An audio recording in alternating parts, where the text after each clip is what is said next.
The Brother-Sister Poem, Part 2.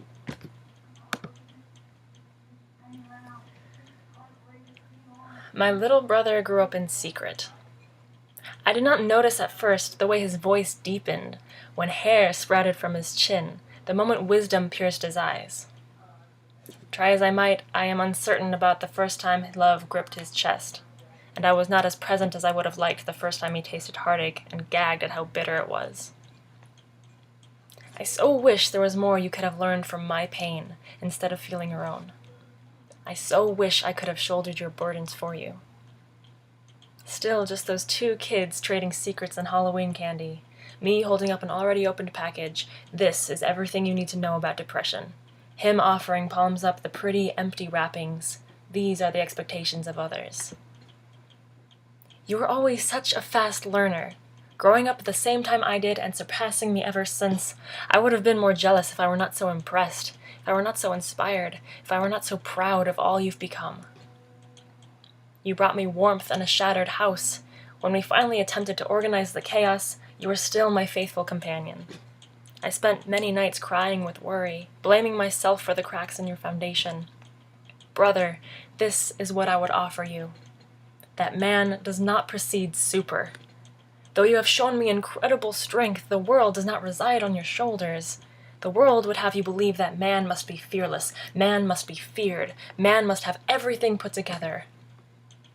I want you to know that man is nothing more or less than what you already are. Your humor and sensitivity, your courage and insecurities, your charm, good looks, crooked smile. It might have snuck up on us both, but I've known all along what kind of man you are, while you fumbled with what man ought to be.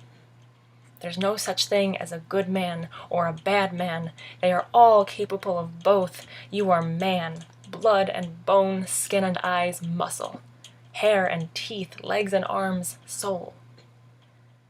You have a steady hand and colorful mind, and you bleed when you're scraped, but you always stand back up. That is not what makes you a man, but that is what makes you the kind of man I'm proud to call brother.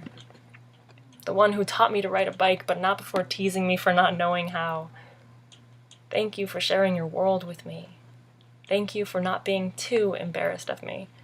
Thank you for having my back, even when I push you away or don't deserve it, or don't always return the favor.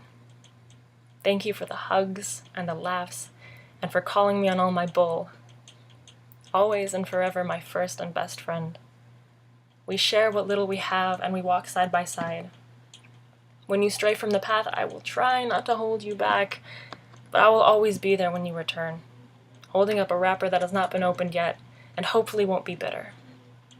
I'll offer you my lap, laugh when you refuse, then give you a seat less comfortable than my own. And we'll spend hours getting lost in the world that exists in both of us. A world that allows us to be infinitely different, and still so much the same.